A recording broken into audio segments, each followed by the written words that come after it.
forget. And I am now going to mute everyone just so that we can keep out background noise. So the presenters and Chuck, you'll need to unmute yourself. I will also, you can unmute yourself at the end for discussion, but during the presentations, that's worked out best. So I will mute you and then I will turn it over to Chuck.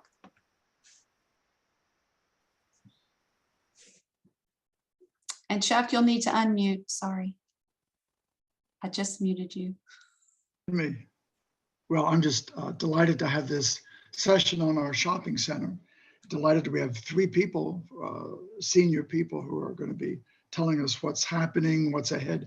But let me start with the story. When I was a kid, my grandparents lived in a very nice neighborhood in the suburbs of Philadelphia. And right beside them was a very nice shopping center. And the two kind of went together. But by the time I was a teenager, that shopping center had really gone downhill. It was really a sad story of it just falling into bad times. And what I was struck by is how that affected the neighborhood. And it really was a negative for the neighborhood to be beside a shopping center. So we are grateful that we are beside such a wonderful shopping center. And we're grateful that it's flourishing. And my goodness, I've been here over 40 years, and I can say that shopping center has been flourishing for a long, long time. So we are very interested in our shopping center, where our fates are somewhat tied together. And so we're looking forward to hearing how things are going and what's ahead. So we have 3 speakers. We have Tom Howard. He is the Senior Regional Property Manager for the Regency Centers, and they're the owners of the Village District. He'll be reviewing recent property updates, future developments, and recent tenant openings. Our second speaker will be Lynn Worth. She's probably the most familiar name if you are around the shopping center a lot. She is the Senior Vice President at York Properties that helps to manage the shopping center. And Lynn will be reviewing incoming tenants as well as notable leasing updates.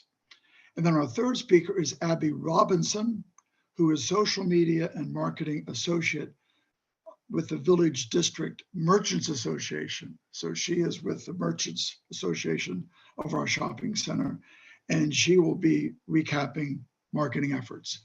So the way we're going to operate tonight is put your questions in the chat, and then each speaker, as they finish, will respond to the questions that they've gotten in the chat box. So you want to just remember to put your questions in as the talk is going, and then when that person finishes, they'll have a chance to respond to those questions.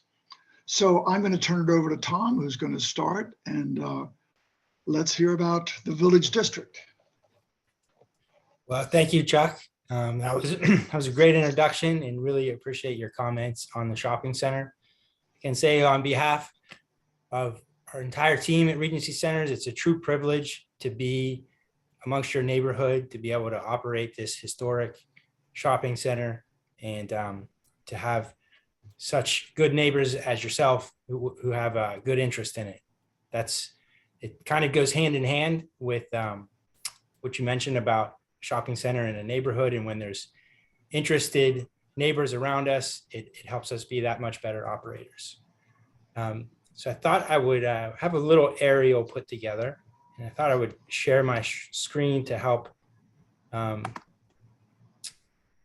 a visual reference. So there's a few spoilers on this, and we'll kind of get to all of them. This was not put together by our marketing team. This is kind of rough put together by myself, but it sort of highlights some of the changes and will help as a visual reference. So in terms of property updates, I'm sure a lot of you noticed the change to the street lighting, which lighting at the shopping center has been, improving that has been a big focus of ours. We worked with Duke Energy to update their sort of basic shoebox light fixtures to the more decorative teardrop fixtures that are found downtown and elsewhere throughout the city. And we added fixtures on those poles that also shine in on our parking lot side of the street. And that did a lot to enhance the lighting throughout the shopping center. The decorative poles throughout the center, there's 160 some of them. We retrofitted all of those to LED lighting.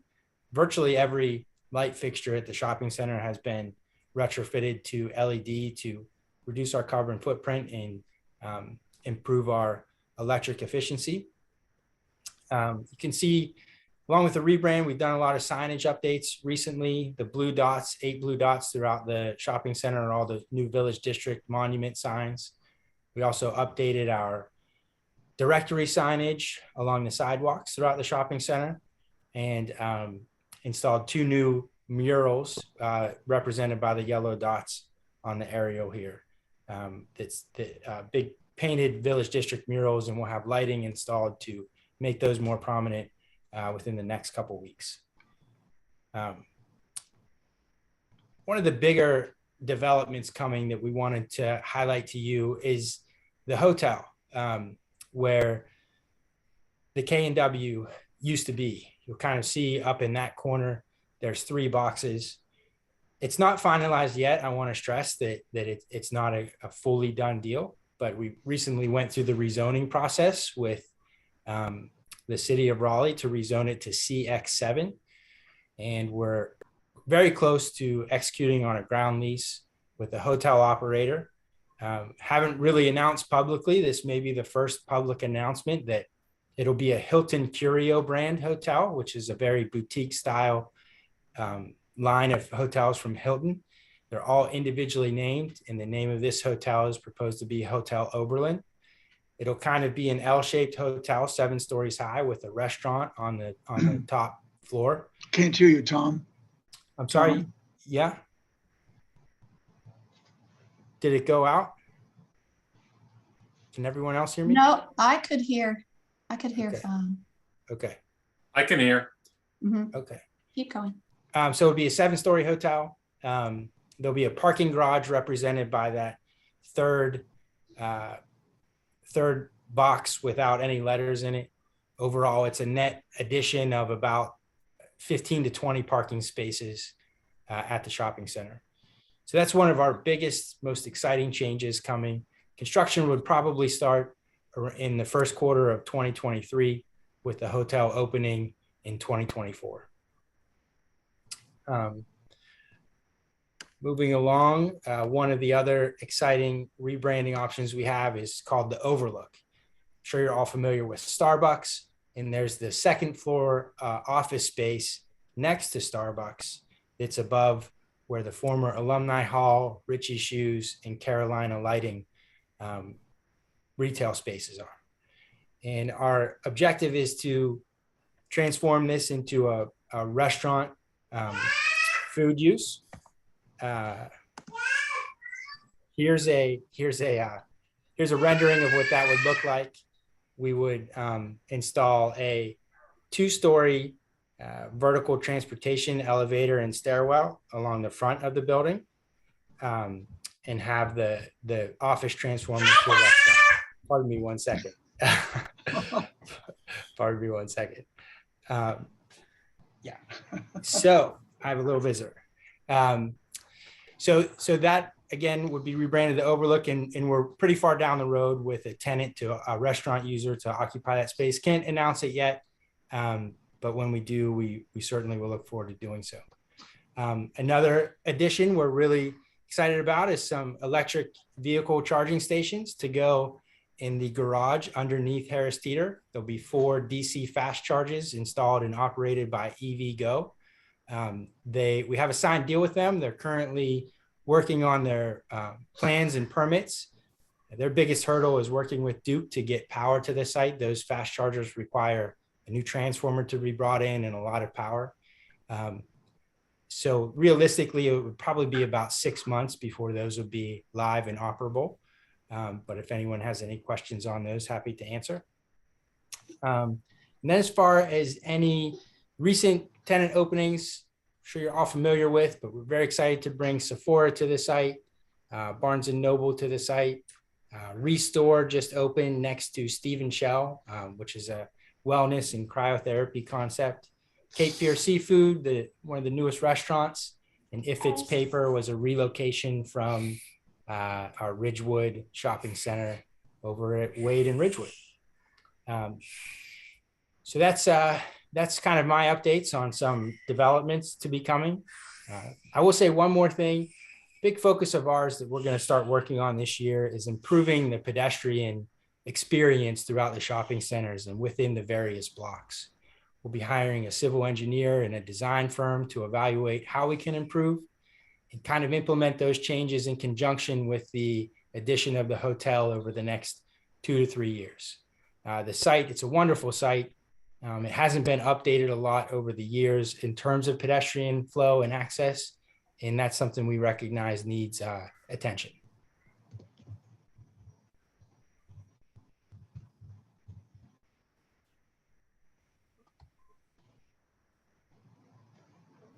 So are the EVgo chargers planned for 50 watt or 50 kW or 100 kW? They're still in their design, but I believe they're 100 kW. They're the DC fast chargers. And If It's Paper and Cape Fear will definitely be remaining in the shopping center. They're new tenants. They love being at the Village, and they'll be here for the foreseeable future. The next questions kind of spill into Lynn's comments on leasing, so I'll let her take it from here. Good evening. I really do a lot of leasing on the property and work closely with Tom on property management, but the leasing part of it is the fun part, and the property management part of it is keeping it all together. So I'm going to talk a little bit about some of the things that we've done. When we have a vacant space, particularly around holiday, we always try to backfill it with someone so we don't have a vacant space. And this year we were fortunate and unfortunate because we had a vacant space, but we were able to invite Dewey's back. And Dewey's Bakery worked closely with the Cary Band, and they raised a lot of money together. So we were excited about that.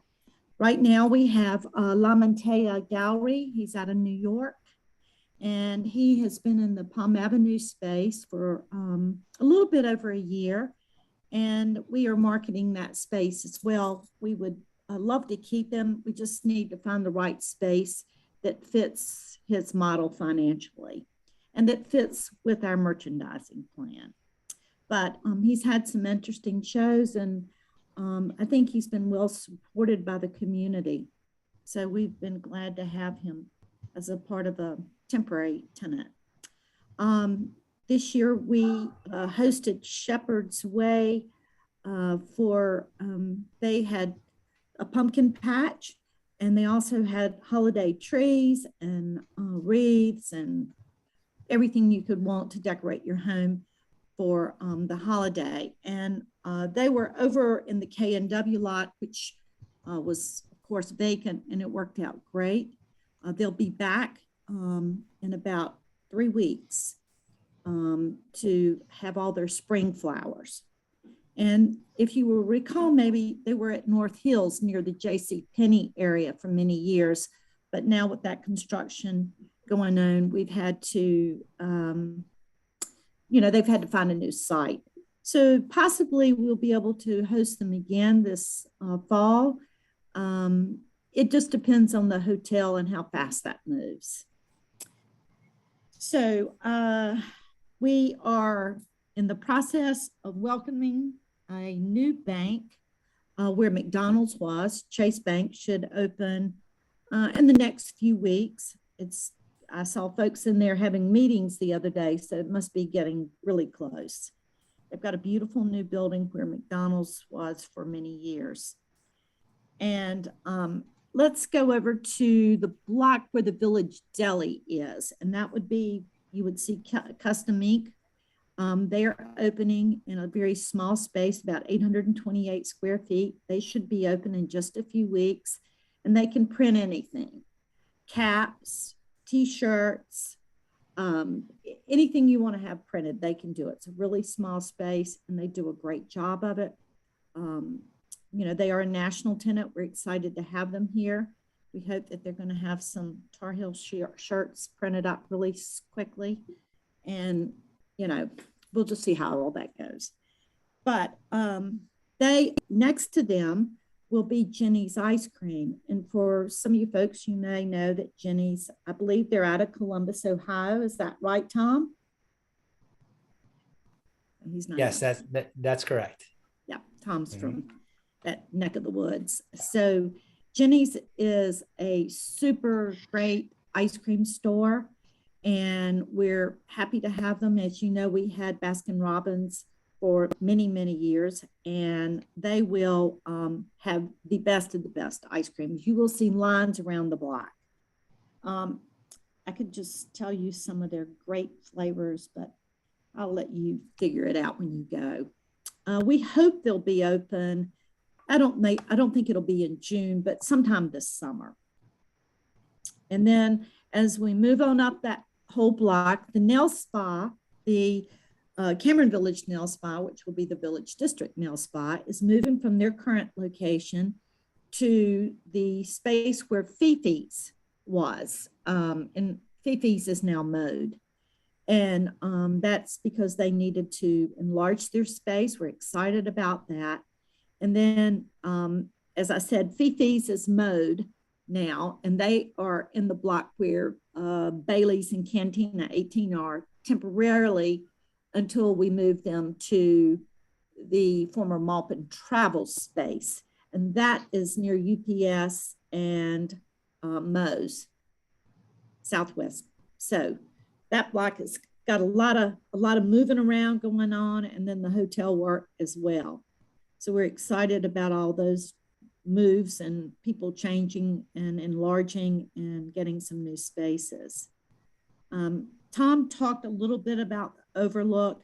That is going to be a very special patio, and it will be contiguous with the Starbucks patio. So you will have that same facade and that glass around the exterior, and that nice vertical transportation that he showed you so that you could park out front and not have to park out back or go up the stairs. And the patio is approximately 4,000 square feet, which is a huge patio, and you can really see downtown. I guess that's why we call it the Overlook. But the restaurant there will be a full service lunch and dinner restaurant. And I think it will bring more nightlife to the center.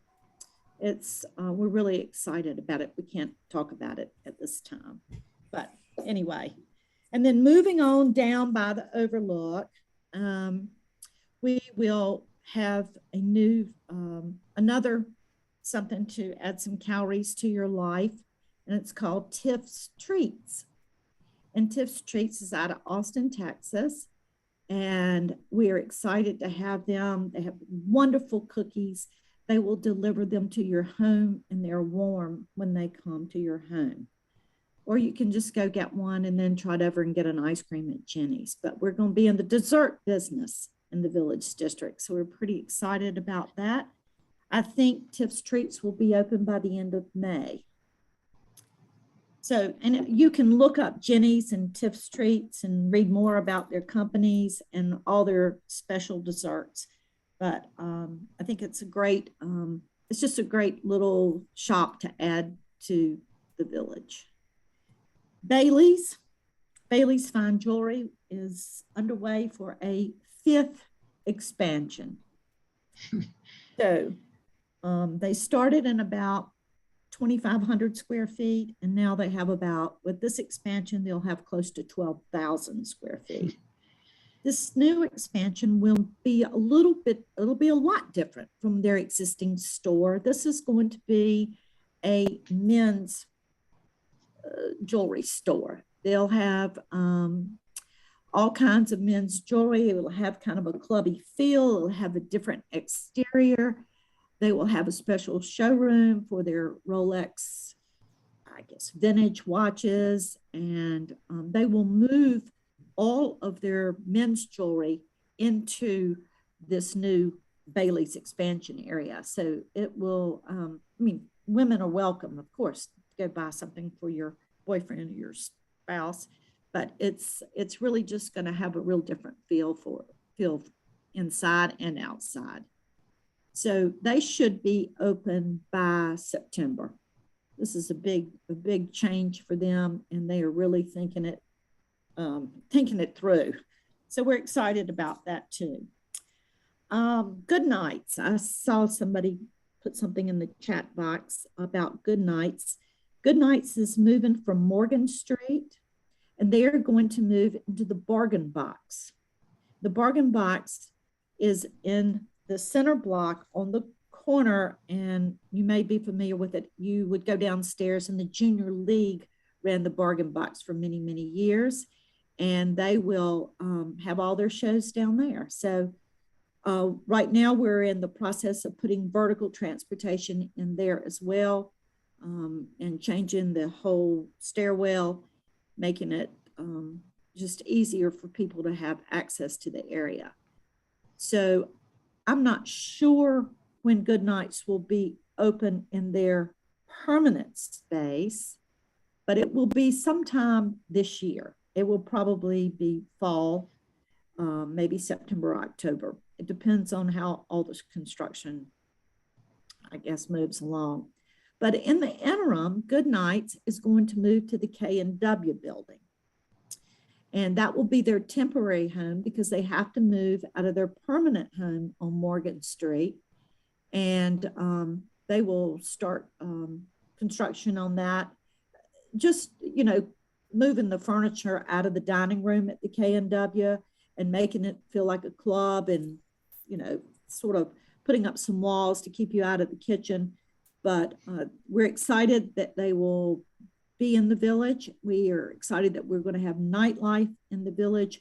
And we think that it will encourage our merchants to stay open later. Our restaurants will probably enjoy having folks eat before or after a show.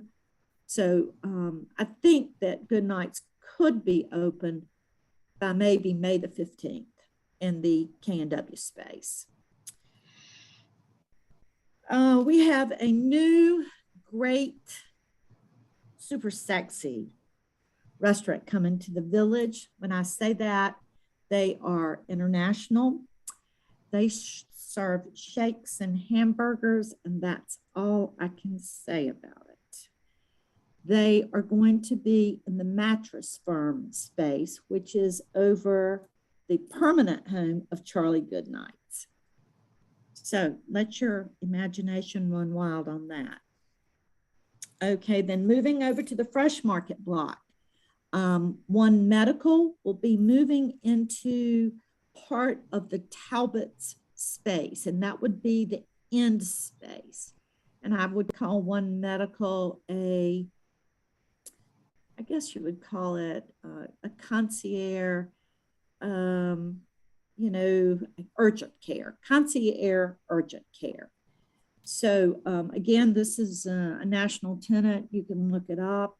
We think this is a good fit for the village. And Talbot's will be remodeling the balance of their space, which will still be very big for a retail store. And they should start probably in the next 8 weeks, and hopefully will be finished by the end of September. So they're doing a complete exterior, interior remodel and squishing down a little bit. But Talbot's is there. Talbot's is here to stay. I saw someone ask about that in the chat. I think that might be it. What do you think, Tom? I don't want to leave anything out. I think you got all the new ones coming in. Good job. So. Lynn, can you see the questions, Lynn? Oh, the chat in the chat yes, box. I do. Well, I'll see. Oh, it's a lot of questions. A lot of questions. Woo. Let's see. We who have been here for ages do mourn the change, even if the reasonable choice for the shopping. The underground. I just don't know about the underground yet. I mean, it's still underground. And, you know, we have Fresh Market there. There's some coordination about working that out. let's think a little bit about the underground. And, when the underground was a part of the village in the past, because I have worked in the village, for a very long time. And, I've been doing the leasing and the management for a very long time. Even when the subway, which is the underground, was open. Back during that time, no one was open at night. So it was a perfect fit for the village because there was plenty of parking at night. That's not the case now because, the fresh market's open till 9, the library's open late, and then the restaurants are open. So we have to be mindful of the people that we are committed to that are in the center and our parking situation. Whereas before, the subway had plenty of parking and could have lots of customers. But, we haven't said we weren't going to do it. It's just a future, it's out there. And lots of folks want us to reopen the subway. Let's see how Charlie Goodnights goes. And that's a good test for us. Okay.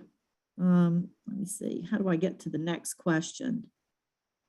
I know I've got plenty of them. Let's see. No.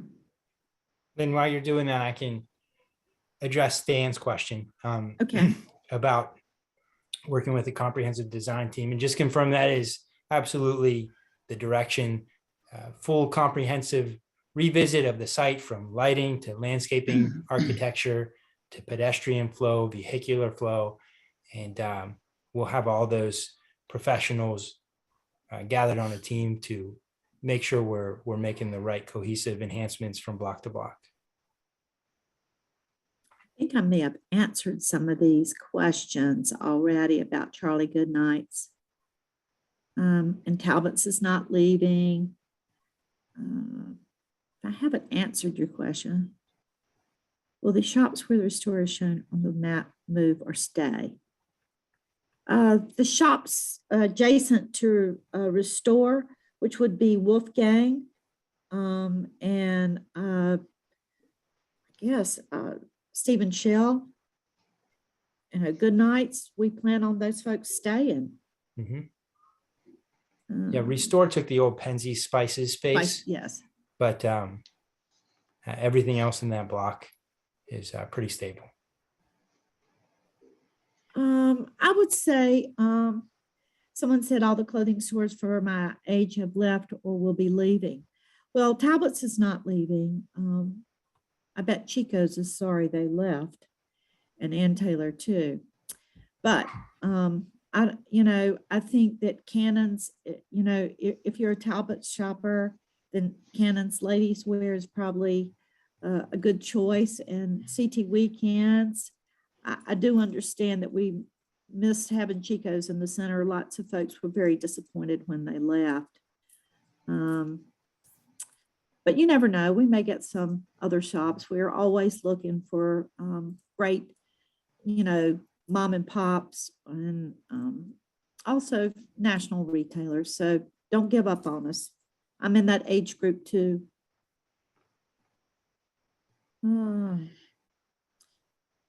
Certain things. What about certain things? Well, I'm sorry, certain things closed. How many stores are left that are locally owned? Well, number one, in my opinion, the local stores are super important to the village. And I think that Regency feels the same way. I think we have the best in class local merchants. I mean, CT Weekends, Bailey's, Opulence, Lori and Lulu, all those small boutiques, they're independents. Our bridal store is an independent. I think that we always like to find great independent stores. There just is not as many of them as there used to be. And also many of them are younger stores like Madison and Ivy and Leo, Fabric, Impeccable Pig. So we have to focus on some things that the students like. and support. And those stores are they're very supported by all the college students, high school students in the area. So we never want to run off our local tenants. I mean, that is what the village is all about. Oh, let's see. See a lot of comments about hardware store. Lynn, I think Yeah. we've had discussions over the years, possible hardware store prospects. For whatever reason, they haven't panned out, whether the space wasn't the right size, or even when K&W left, I think there was discussion about backfilling Yeah, that with we did hardware. try to work with ASIT with that, Mhm. initially, but just couldn't. To be honest with you, we've had 2 hardware stores in the village in the past, so they haven't really been supported. And maybe that's because they were independent and they weren't a national tenant like Ace. But we did talk with them about relocating to K&W, but that didn't go very far. Did I get everyone's questions? I think I did. If I didn't, ping me. Lynn, what Okay. about, Lynn, what about this? Are there new tenants that you would like to see added? Are there new tenants? That you would There's like to always, see, no, that you're Yeah. pursuing, that you'd like, a new tenant you would like to see added to the village? I would like to see new restaurants. I think restaurants are really important. I know that we will be making a change at Cafe Carolina. That lease is up in about a year. That doesn't mean that Ron will go away and everybody loves Cafe Carolina. It just means that he would go away from that space. He doesn't need that larger space now. So we're kind of working with that. Gosh, there's always a long list of tenants that we would like to have. I don't really want to say who they are, but a lot of them are home decor. Home decor has been really hot, especially over the last 2 years, while people have been working and staying at home more. Shoe store, a women's shoe store, that's always a big hit. People want us to have more shoes. So, I mean, Allbirds. I mean, there's all kinds of people that we would love to have. They're on our hit list. So, we're constantly working on it. We have a big wish list. A couple Yeah, I like a questions. plant-based restaurant. Yeah, Yeah. someone else said about a plant-based restaurant. Yeah, there's a couple we've tried to get, but we just haven't been able to work it out yet. But people they suggest that to us all the time. It's in our minds. So if I don't have any more, let me see, now we've got more chats. Yeah. Say with Okay. parking, we're always reevaluating the parking. Yeah. The hotel will add a parking deck, but we also understand it will bring more parkers. It is a net positive to the parking count, does fall within code. We're going to try to get creative with some of the neighboring parcel owners to see if they'll permit employee parking, which takes up a big chunk. So that's a way we're going to try to battle it. And then I'd like to direct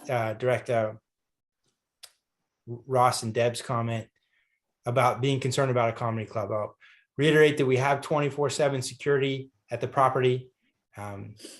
If there's ever a complaint, please approach us. We'll work to make sure there's no loudness in the parking lot, and that any disruptions don't occur, and keep crowds contained within the site. So who do you call, Tom? You at 11 o'clock at night? Who should we call? I would call York Security. Yeah, we have a 24/7 number that we can share Yeah. with you all. Mhm. Okay, good. I don't think that's going to be an issue. I don't really recall it being an issue when the subway was here, and that was a much rowdier crowd because there were like 7 nightclubs down there, 8 at one time. But we don't want to take away from Abby's information. No. And she's got a lot of good stuff to say, so we'll hand it over to her. Perfect. Let's see. So for those that did not hear me before, I'm Abby. I do marketing associate. I help with marketing and do social media for the Village District. My boss, actually the marketing director, Pat Boyle, which I'm sure a lot of you probably have heard of or know, she's on a much well-deserved vacation this week. So she's not here, so she couldn't be here. But I'm going to show you all the fun stuff marketing that we do or have done within the past year, and kind of what we're moving forward and doing this year too. And I'm going to share my screen. Tom, I think you might Yeah. have to stop. There we go.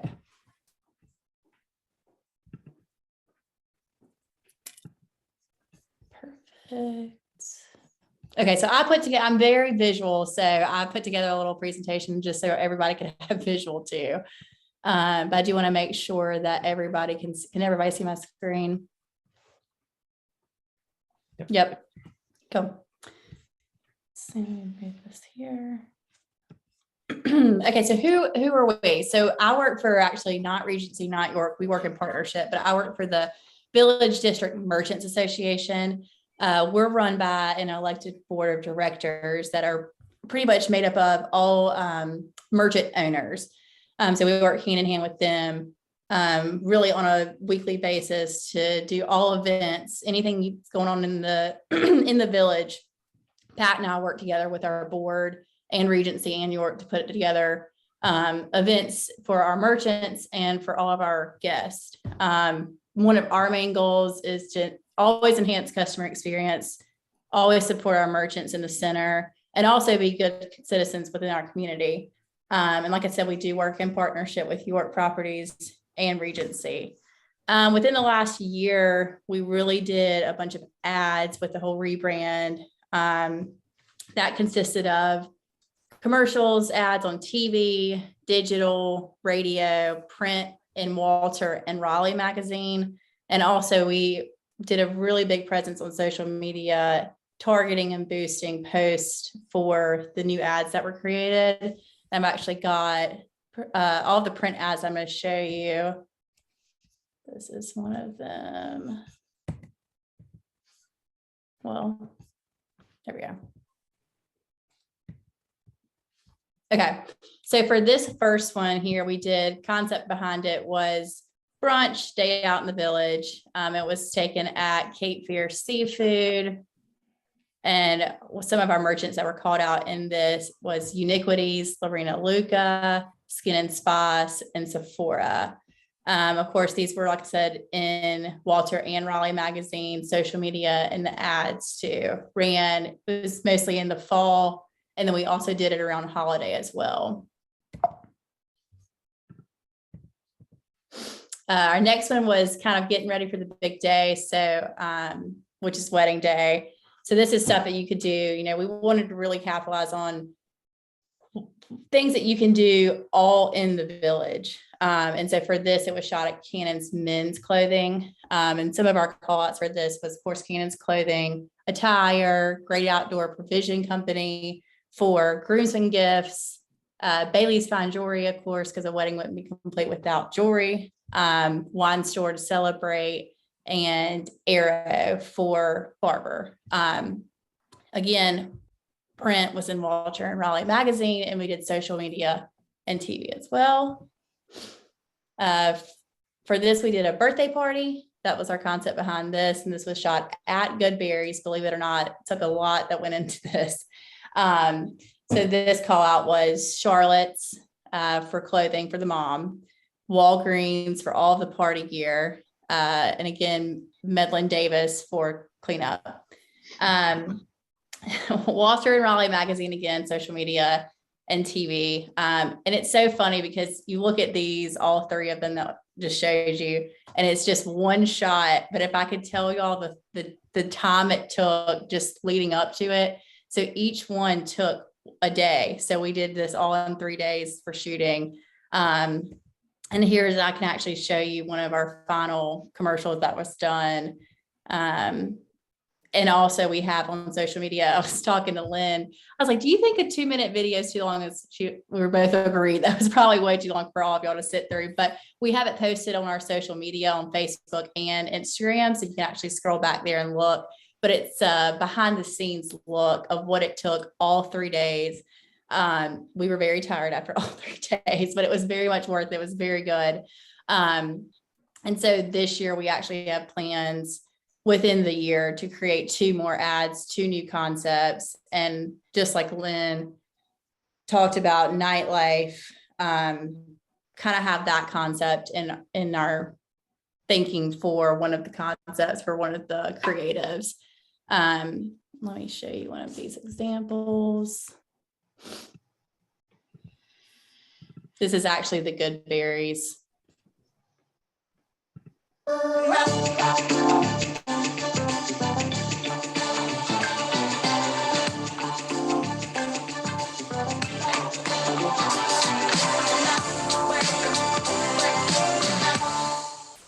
Very quick, to the point.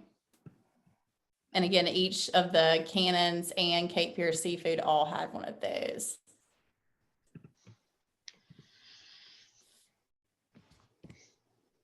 Something that we did this past year that was super exciting, that I kind of took under my wing, was brand new website. Completely new, all new design, all new features. Pat and I really sat down and even discussed with our merchants, our board, some of our guests that we would come in contact with, what do you really want to see with the new website? Because as you know, too, through COVID, I mean, everybody came very heavily relied on social media, your phones, anything that you could do that was not necessarily in person. And so really took all of that into consideration and just revamped the whole website. Super convenient, easy for anybody to use, desktop or mobile. One of Pat's things that she loved so much was the Lazy Susan for scrolling. So if you go to our directory on our page, you can scroll and you don't have to necessarily hit down. It just goes automatically. It's the little things. It features our social feeds now because social media is so big now with business. I know retail, restaurants, social media was a huge way through COVID that they were really keeping in contact with all of their customers. So we have that on our homepage. The 4 latest postings are there, and then you can just click and it takes you right to our social feed. So if you were wondering Instagram and Facebook, you can actually visit our website and it'll take you right to it. We revamped all of our merchant pages, which is great. All updated photos, all updated contact information, and just bio information too. It takes you right to their websites, their contact, just way more easy to navigate than the past website that we had. Part of my job is updating the website weekly, if not daily, with news, events, anything that's going on in the village. If it's, individual store events, individual store restaurant specials that they've got going on. The hard thing is just tracking down everybody. It's usually me walking around or emailing or calling, what do you have going on? Because, they're busy doing their everyday things that they do in their store. So Abby's usually the last person to come across their mind. But we try to keep it as updated as possible with any and everything that you could ever want to know about the village. One other thing that we added that our old website did not have is a Google Map access. And so actually, if you scroll to the bottom of our homepage, it's a Google Map. And so it'll take you, if you're on your phone, actually, you can click it and it'll pull up Google Maps on your phone and it'll take you right to the village directions wise. And same with merchant pages. So it's linked where if you pull up a merchant, Talbot's, for example, and you want to get there from wherever you are, you just go to their merchant page and click their address and it takes you right to their location through your phone. Digital directory, that's coming soon. It's actually our new thing that we're working on right now. Kind of shifting towards all digital, no longer pen and paper, unfortunately, even though I'm so pen and paper person, but it's exciting because everything will be right there on, on a mobile device, on your desktop. And you'll be able to hone into a map of the center and see exactly where all of our stores, merchants, and restaurants are. One thing that's just easier, this is on the back end, that I thought was just exciting, is that going in to change and add and update and do anything website wise is so much easier now, and it's immediate, much more updated than our old previous website. And just for an example, this is kind of how we announced our new website on social media. And I'll give you little clips of the site. So much more modern, simple, clean. So if you haven't taken the time to go to our website, tonight would be a good time to do that.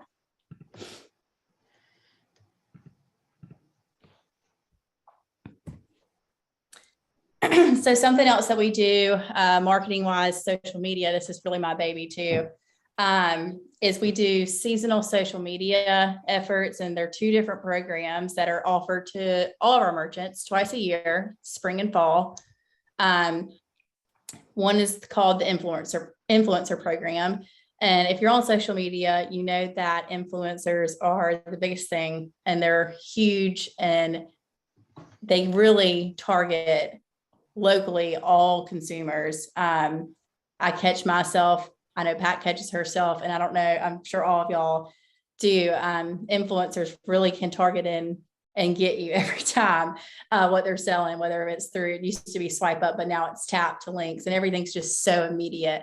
So to keep up with everything new, we do work and partner with local micro influencers.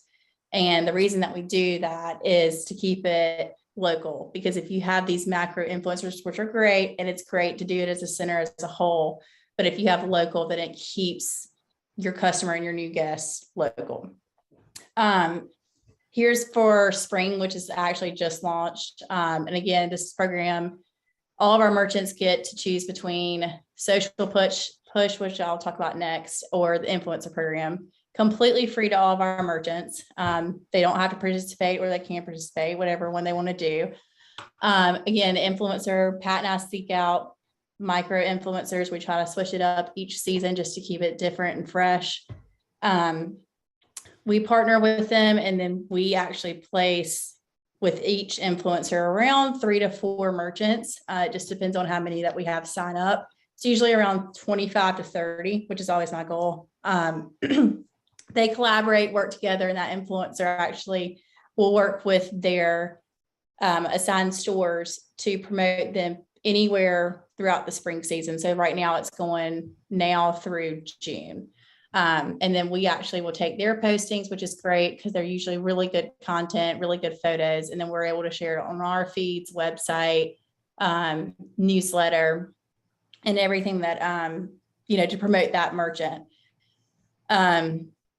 The next program that we do is Social Push program. It's really nice. We partner with a local photographer, and she and I go one day. It's a very long day, but we go and we go to all of our merchants that sign up for this, and we take pictures of a service or products that store wants to advertise for the spring season or fall season, whichever one we're in.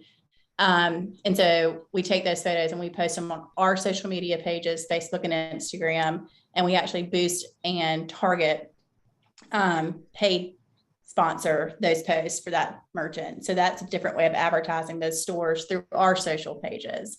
And of course, we have great photos to use for our website, like I said, newsletter, and then the merchant to the participating merchant also gets those photos, which is great. Events, which is exciting, but also it's been, as you know, everybody has lived the last 2 years really through COVID, and it's just been a struggle. And I actually started with the Village Merchants Association in COVID. So still kind of new, but I still don't feel like I have seen a true normal year with events. So it's been difficult. It's been a struggle. It's been ups and downs, but I feel like Pat and I have really made the best of what we could and do what we could. COVID safe, COVID conscious, and really tried to support all of our merchants through whatever week we were going through that week with COVID. But moving forward, we're actually still in the process and working with our budget and with Regency to get everything approved and up and going for events this year. And we hope to have a special event calendar that'll be released on our website and our newsletter. And I know I've mentioned newsletter several times. And if you don't receive our newsletter, it goes out every Thursday, and it's great to know what's going on. It's announcements, it's stores that want something to go out. If you're not on that list, all you have to do is go to our website, scroll to the bottom, and enter your email address in to sign up for that. Again, moving forward, our marketing efforts we're trying to expand now to target late night events and just evenings in the village. And if you follow our social media, you've probably seen that a little bit so far. It's just, what does an evening look like in the village? Because I think it's so easily missed right now, just because we don't have that many tenants that are open late. But as Lynn has said too, and so has Tom, it's coming. So that's kind of where our focus is moved forward, towards this year. We've got more ads, like I said, and more placement in the works. Right now we're doing in the works, planning on the side there, an influencer collaboration event. Like I said, influencers are huge. They're great. They're a great resource for business, for the village as a whole, individually. And so we're actually in the plans of doing an influencer event where we have pretty much all of our local influencers in the Triangle area kind of get together for an event to promote the village as a whole. Job fair, we did this last year. It actually was really successful. All of our merchants loved it. And I know, as we all know, a lot of places are hiring right now. So it's a good thing. We also have a hiring tab on our website, which is great. Sidewalk sale every end of June, July, typically. So that's still happening. Something new that's in the works that we can't really, I don't really know what time of year yet, because we're still trying to narrow it down, but a charitable wine and shopping event. So that's a little tease of something new that's to come. And also a new to the Triangle event. So believe it or not, an average of 67 people a day are moving to our area. And so Pat and I have been working on how do we target those? How do we reach those newcomers to the area and get them to the village? And so we've got a little social campaign in the works that will actually launch this summer that'll kind of target and bring people to our village and kind of figure out, where are you from? What brought you here and what brings you to the village? So just a cool way to meet your neighbor. And then of course, we always have our holiday event to kick off the season. So that's still in the works too, as far as what we're going to do for that. And of course, out of everything that we've got going on, there's so much more and new, but also sticking to the tried and true events to come. So I'm also a talker, so I will ramble, but that is all I have for right now. Oh, I have chats. Okay, I wasn't seeing my chats because I was sharing my screen. So I'm sorry. Let me see. Let me stop sharing. That'll help me.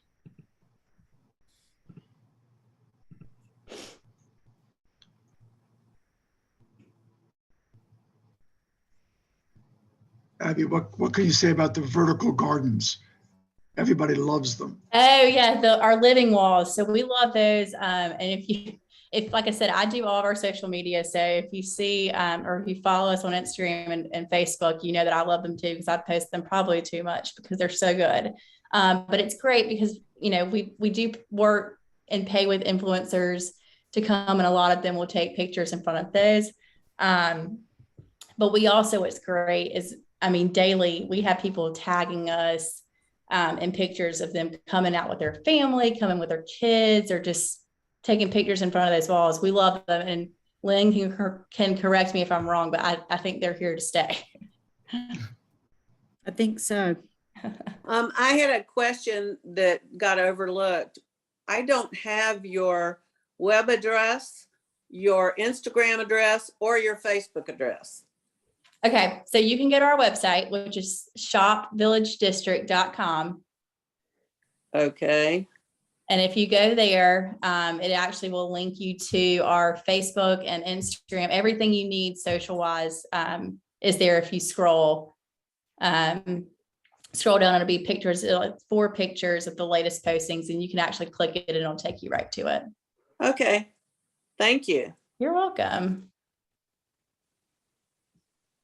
I'm seeing my chats here. So what are the main target audiences for our ads?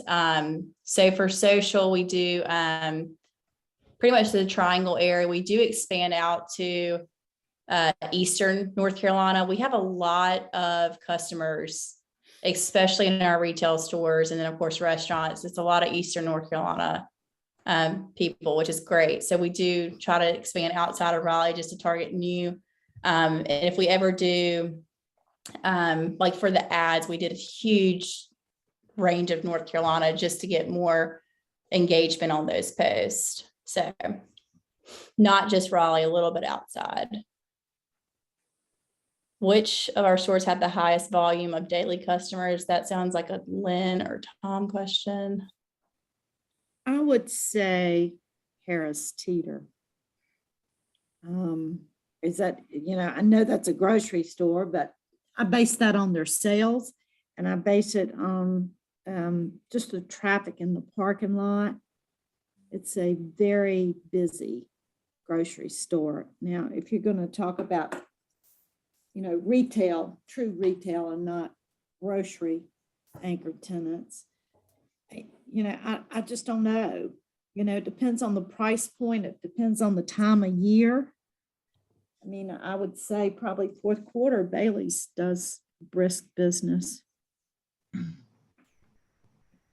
How about in the library? Library must be high Library volume. does well, yeah. At one time, they were doing, I think the number was 3,500 patrons a week. So I don't know what it is now. I know that's probably not back to that since COVID, but there's still a lot of people that go to the library. There's a question there about whether the target audience specifies age groups that you focus on. Social wise, it's personally, I do 25 to 68. Big range, but covers most of our audience. There's a question about firearm policy. Whether does Regency York or Merchants Association have a firearm carry policy? I don't believe so. I don't either. No. Each individual business can set their own policy inside their stores. We don't set one for the. There's a hole. Sorry.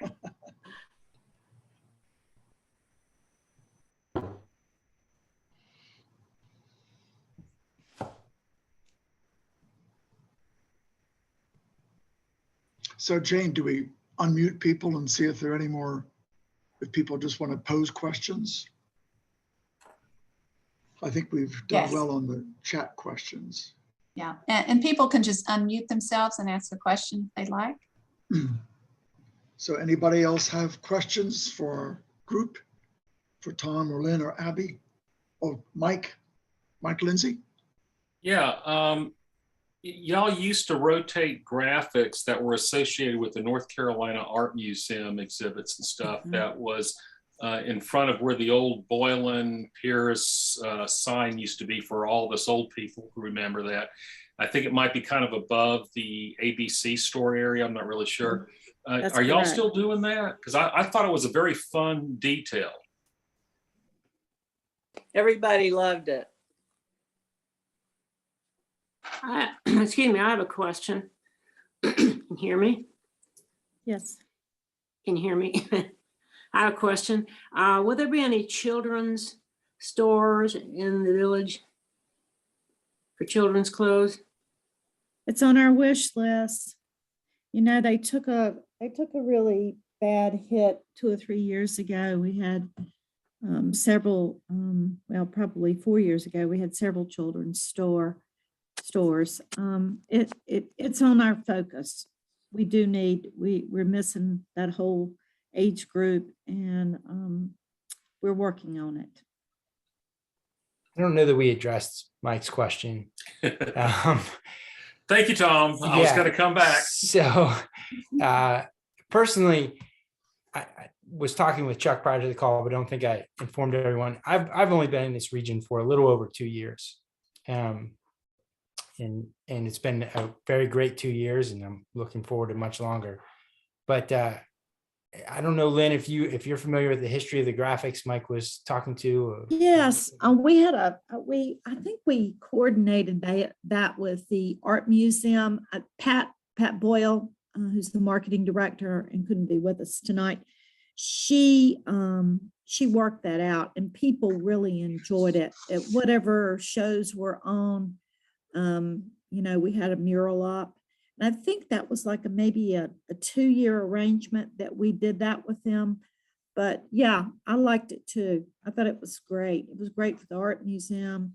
People love seeing it in the village. So maybe we'll take a look at that and bring it back.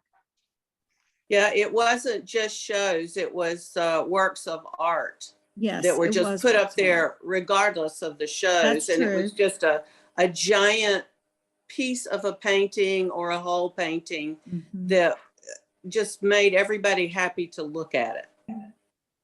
Yeah, I agree. Gotta get rid of I that. would like to address Judy's question about firearm carry policy. Her question is, does Regency York or Merchants Association have a firearm carry policy? And recently in our listserv, there was a discussion of the new armed security guard at Harris Teeter, and that people were seeing people, with open carry in Harris Teeter, and it's legal. That's not our issue, but well, it is, but not tonight. And yes, the question was, does Regency York or Merchants Association have a firearm carry policy? No. Mhm. Is it left up to the individual merchants? Yes. Yes. Mhm. And Harris Teeter has their own security. That's not York security that works there. Right. I saw it the other day when I was in there. I was sort of surprised. Mhm. Yeah, that's what I led to the mentioned it to discussion. I mentioned it to 2 different managers that it made me uncomfortable. That I work in an emergency room, I see what the results of people that are not trained can do when they're put in a guard position. Yeah. I've got another question. Wake Med has that new complex across the street from Harris Teeter, and they have quite a bit of parking. Have you tried to engage them in letting some of the parking spill over there, especially at night?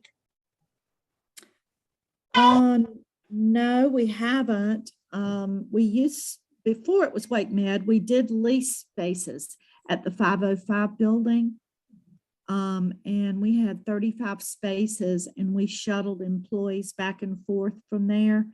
But we didn't approach Wake Med about it when they built that new building. But I'm not saying that we couldn't do it. It might be something they would be open to. Nighttime is not our parking problem yet. Holiday and lunchtime are our Lunchtime. lunchtime is our parking problem. Just for your information, we do have employee parking throughout the center, and tenants have to park there. It's required in their lease. We have to monitor it all the time. York Properties, we park in the parking deck at Berkshire. We have 55 employees in our office. They're not there all the time, but everybody drives a car to the best of my knowledge. So we are parking in that street level deck, which is permitted by our agreement with Berkshire.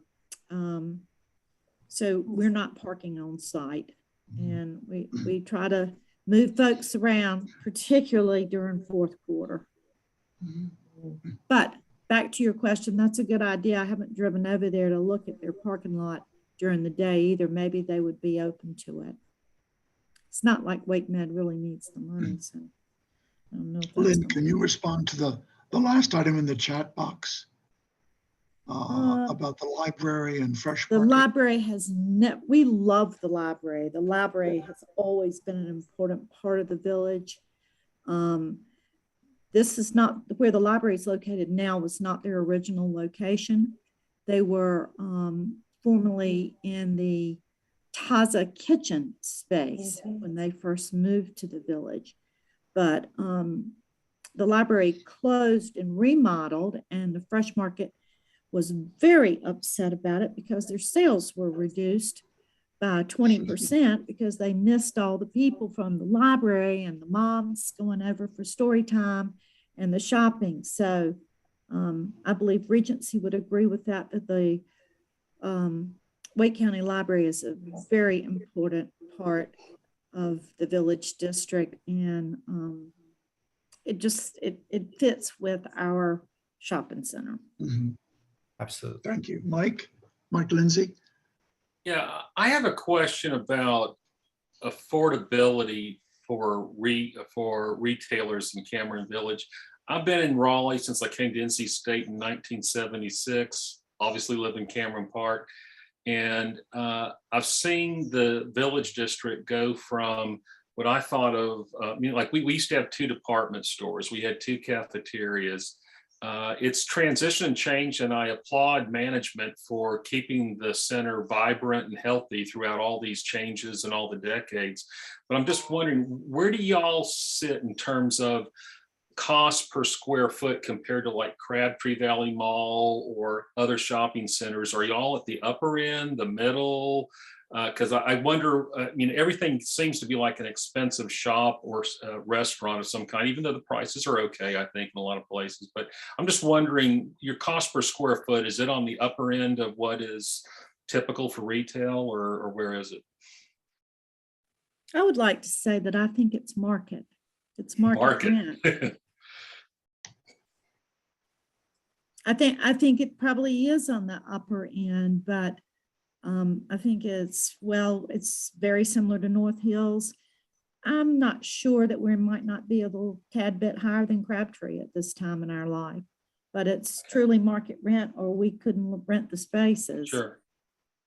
So and that gets back to the questions about like a hardware store. I was just wondering if maybe the rents had gotten so expensive that maybe a hardware store couldn't survive. But again, I'm clueless about retail. I don't know anything about it. I don't know. I think that Ace, when we were talking with them about moving from Seaboard, I felt like our rent for that K&W space that we offered, I don't think that was the entire issue.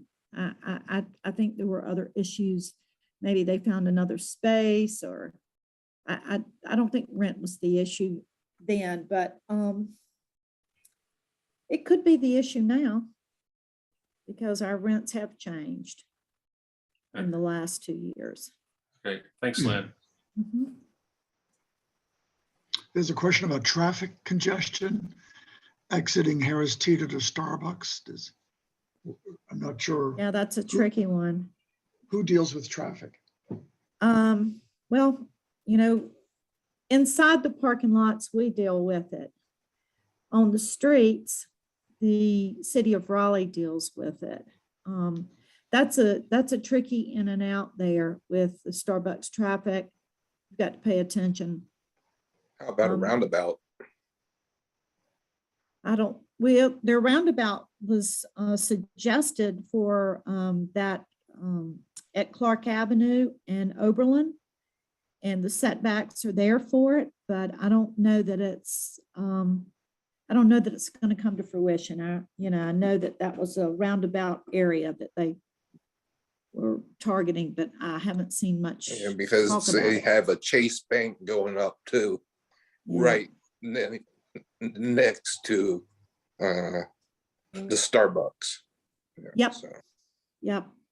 Won't be as much traffic as McDonald's was, I don't think.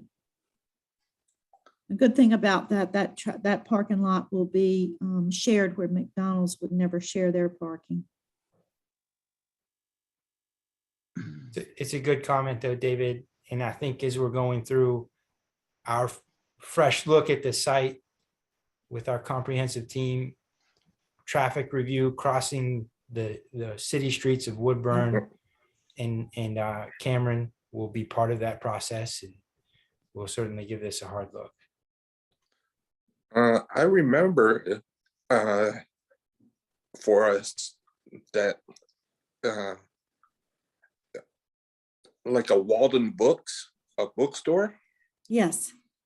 It's like there are no real bookstores in Cameron Park anymore. Yes. Yes, there It is. We wasn't have a until new we Barnes had, and Noble. until we had Barnes and Noble. Yeah. Oh, okay. Yeah. Haven't really noticed that. Okay. Well, they're new. They opened this, they opened fall of 2021. I think they're doing well. We're glad to have a bookstore back in the village. Yeah, it used to be Walden Books. Yep. Where is it? It's In the village. Do you know where Roses used to be? Yes. That's where it is. Or Pier 1, Pier 1. Mhm. Well, Pier 1 later, but Roses, that was their, Yeah. that was the initial Yeah. location. Okay. So are there any more questions? Anybody else want? Oh, Mike, there's Mike. Sorry to dominate, but Lynn and David, when David asked the question about the roundabout, it reminded me there's a streetscape improvement plan for Oberlin Road. And even though that's not your guys' project, what do you understand the status of that is right now? I haven't heard much Mhm. about it, but I still think it's I think it's still in the plan. And you know, they were going to do some parallel parking along Oberlin as well. And, Yeah, and they I were think going to reduce the lanes, weren't they? They were. Mhm. I I haven't personally heard worked much with about it. the city last year on the construction easements they needed on our parcels along Oberlin. And it was supposed to start soon when we finish that process. So I haven't followed up, but I intend to. And if we have any meaningful updates, we can share them with the group to disseminate amongst the neighborhood. What So- I have seen when they took the extra lanes out between Hillsborough and Clark was super congestion, 2 to 4 hours every morning and every afternoon. And I think that it would be a detriment to Cameron Village. I think people would avoid it because of the traffic.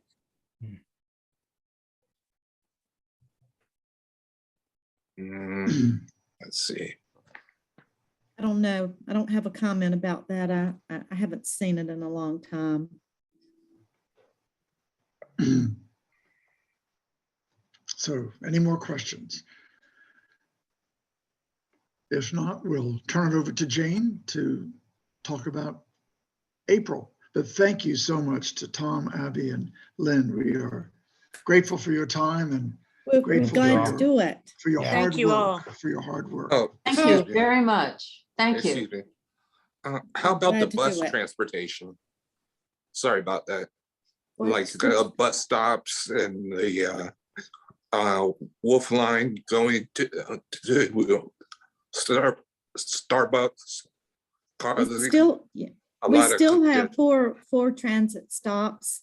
The Wolf Line, we would welcome them to come back. It was their decision to stop it. But yeah, we loved having the Wolf Line. I don't know that it was used as much as they had hoped it would be used, but they're welcome to come back. I'd like to mention what I'm going to do on the listserv. A few years ago, you know, the sort of mini coffee table book on the history of Cameron Village, Yes. and it has maps by decade of the stores.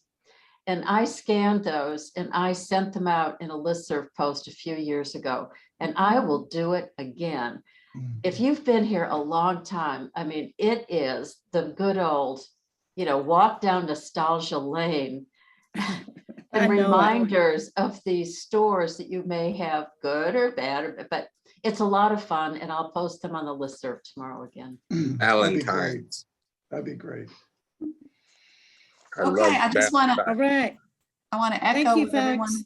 has said. Thank you all so much for coming. It's just a huge amount of information, and we really appreciate the time and effort you took. I just want to remind people, yep, we have one more forum. It is Tuesday, April 19th, and it's going to be in person at the Alexander Family Y on Hillsborough. Ruth Little has written a book, or had in 2014, I guess. Her book, Cameron Park, Raleigh, North Carolina, Remote Retreat on Hillsborough Street, 1910 to 2010. She is coming to give an update for the information that is there. David Strevel, who had done the photographs for that book, is taking more pictures. And so the discussion is going to be on all the house styles in Cameron Park. So we hope you can join us. That'll be 7 o'clock, Tuesday, April 19th at the Y. Thank you all again. Good night. Good night. Right. Thank you.